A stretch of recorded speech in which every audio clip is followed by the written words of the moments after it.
Angus and Julia Stone, welcome to 7:30.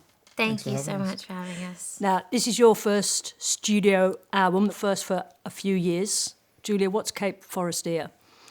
We were enjoying playing particularly the songs that were the more kind of acoustic unplugged part of our set. And so we started talking about going back to our roots a little bit and making a record this time round that felt, I don't know, reminiscent of how we started writing music together. So when we were growing up, writing songs in the living room. And so we wanted Cape Forestier to be in that zone. Talking about, you're saying it's going actually right back to the beginning when you first played together. Can you, Angus, remember what it was like making music together back then? It was pretty much just being back in the living room and figuring it all out. We sort of taught ourselves to write and play guitar. And Well, you taught me how to play guitar. yeah, that's right. It was actually that Ben Harper song, Walk Away, wasn't it? Yeah, so the first song Angus taught me to play on guitar was Walk Away by Ben Harper, which was also the kind of the full circle moment for us to be on tour with him. And he's such an incredible human, and we got to do a song together.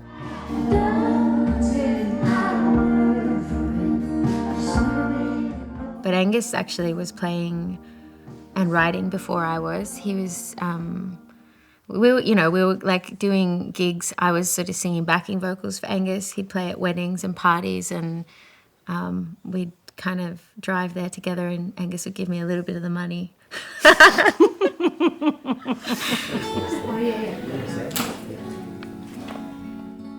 Yeah, we did that for a while, and then I wrote a couple of songs, I remember, and Angus, he said, why don't you sing those songs in the show? And yeah, and it was nice. It was just like a simple life. We lived at Dad's house and, come home from our jobs, and Angus would have a new song and he'd show me, and I'd learn a harmony and I'd have a song and show him. And I'm also figuring out that recording at home was viable. The whole big studio, spend lots of money situation was changing, and that was around that time where we were starting to do. We made our first EP in the living room. And Yeah, Chocolates and Cigarettes was recorded in Dad's lounge room, and that was great because we didn't really know what we were doing, but we just set up all these microphones and played the songs. And then, of course, we've made, how many albums now? We've made a few. And on those few that we've made in between, we've, like Angus said, we've been in big studios and done kind of every version of recording. And I think, we just craved that simplicity of recording. Like, let's just play the songs well, let's write good songs and sing them. And that was the driving force behind this, keeping things simple. So when you were learning to make music together, how did you manage creative difference? Or was it sort of always positively towards the sound coming together? We, for the first, like, Chocolates and Cigarettes and Down the Way, we wrote all of our songs separately. And that was, like, largely due to the fact that Angus and I hadn't made a plan to make music together, to be a duo. And we didn't really write together until the Rick record. That was the first time we had collaborated, as in being in the room and saying, like, let's write a song together, like, come in with nothing and then walk out with a song.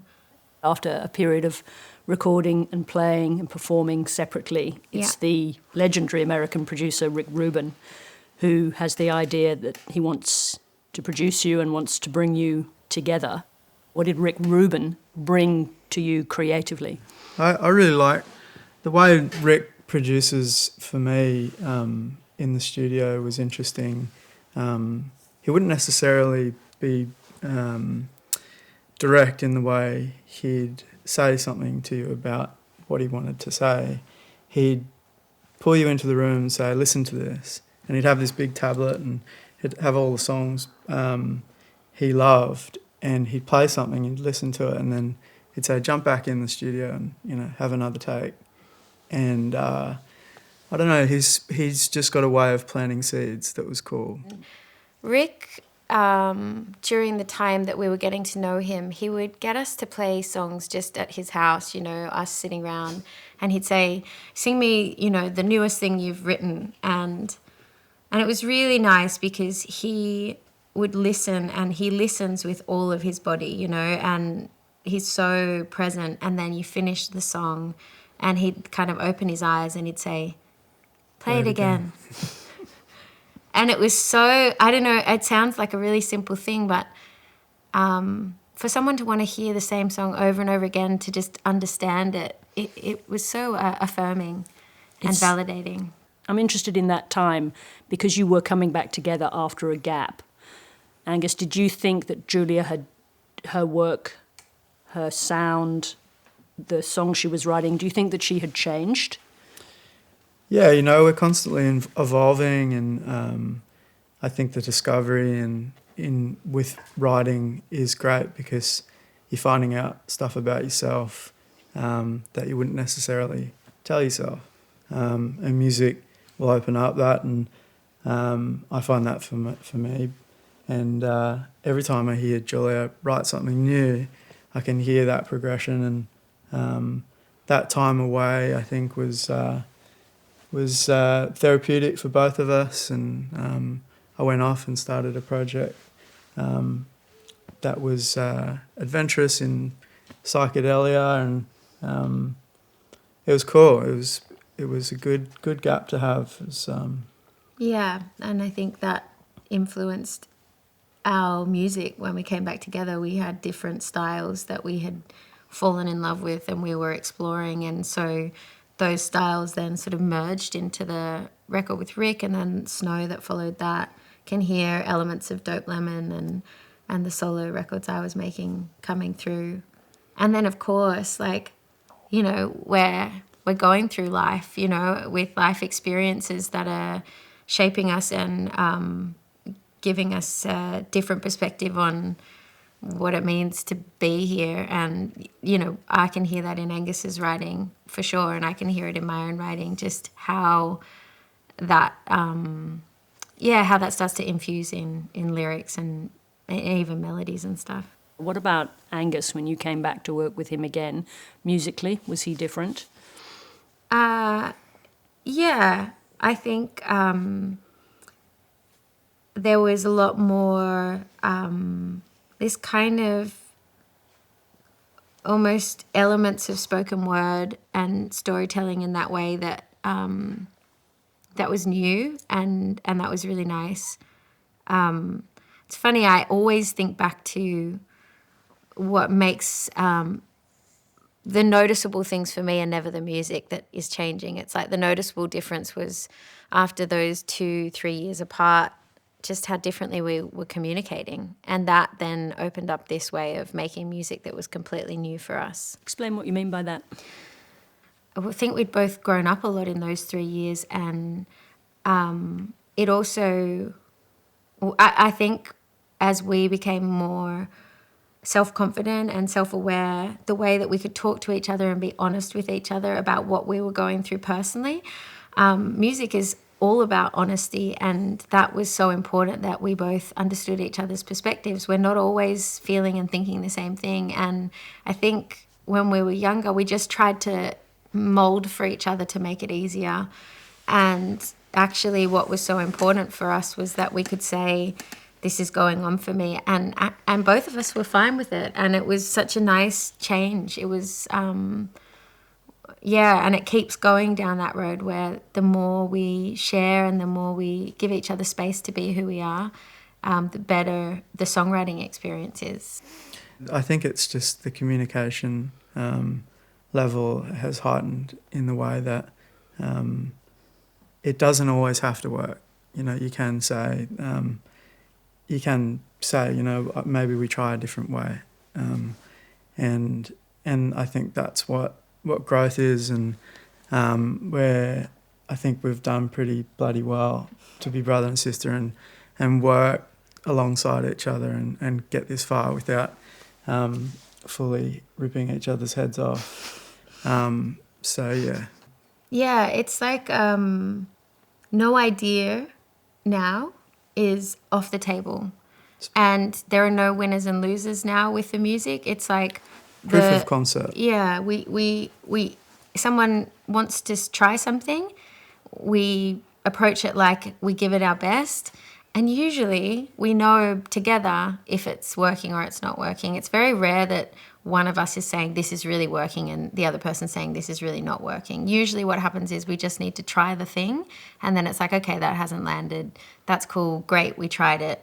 Now we can move on. And that freedom to try whatever comes into our heads, like Angus said, proof of concept, it's like you got to give everything a go, because you never know what idea is going to be the thing that makes the song really shine. I think one of the many beautiful things about this album that you've created is what you've been describing to us, which is this journey from a very authentic start in the house, in the garage, and that sound. You go through a very sophisticated producer, a generous producer, but a sophisticated producer in Rick Rubin. You do your own work together.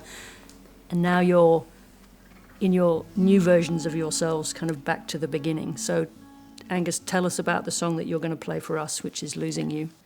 It's, I think it's one of those songs where instead of when the storm comes and it hits, instead of sort of sailing away and finding a new path, is to go directly into it and see where it can take you. And there's some things you can discover about yourself in that way.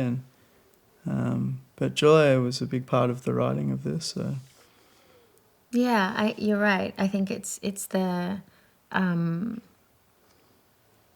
dance between the dark and the light, and the ability to get lost and to get found again. And that's all in relation to relationships in your life, but also with yourself, and that idea that the shadows are always going to be there, and you're gonna find yourself absolutely surrounded, and then it passes. And now, yeah, this song is sort of talking about that sort of movement in and out of the dance between finding and losing, and how constant that dance is. Let's play it, but thank you, Angus, Julia. Thank you so much for talking to us. Thanks for having us. Thank you.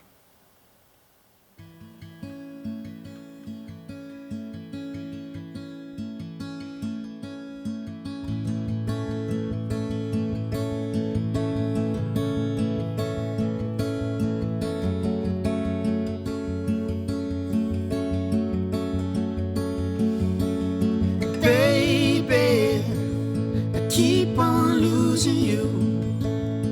You go somewhere that you run to. Baby, I lost you in the shadow. You go somewhere I cannot follow. You said you're doing it for me. It's your call, keeping it to yourself, and I'll be over the moon if you tell me where I could find you.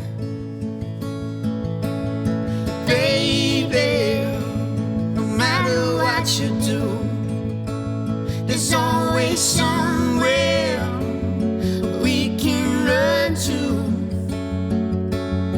Baby, I lost you in the shadow. You go somewhere I cannot follow. You say you're doing it for me. It's your call, keeping it to yourself.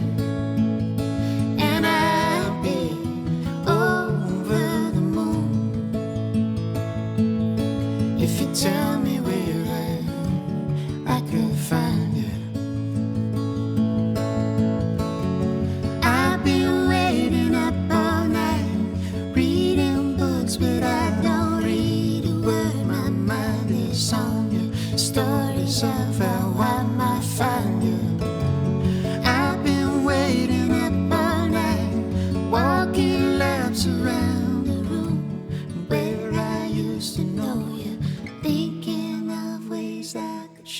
that, baby, I keep on losing you.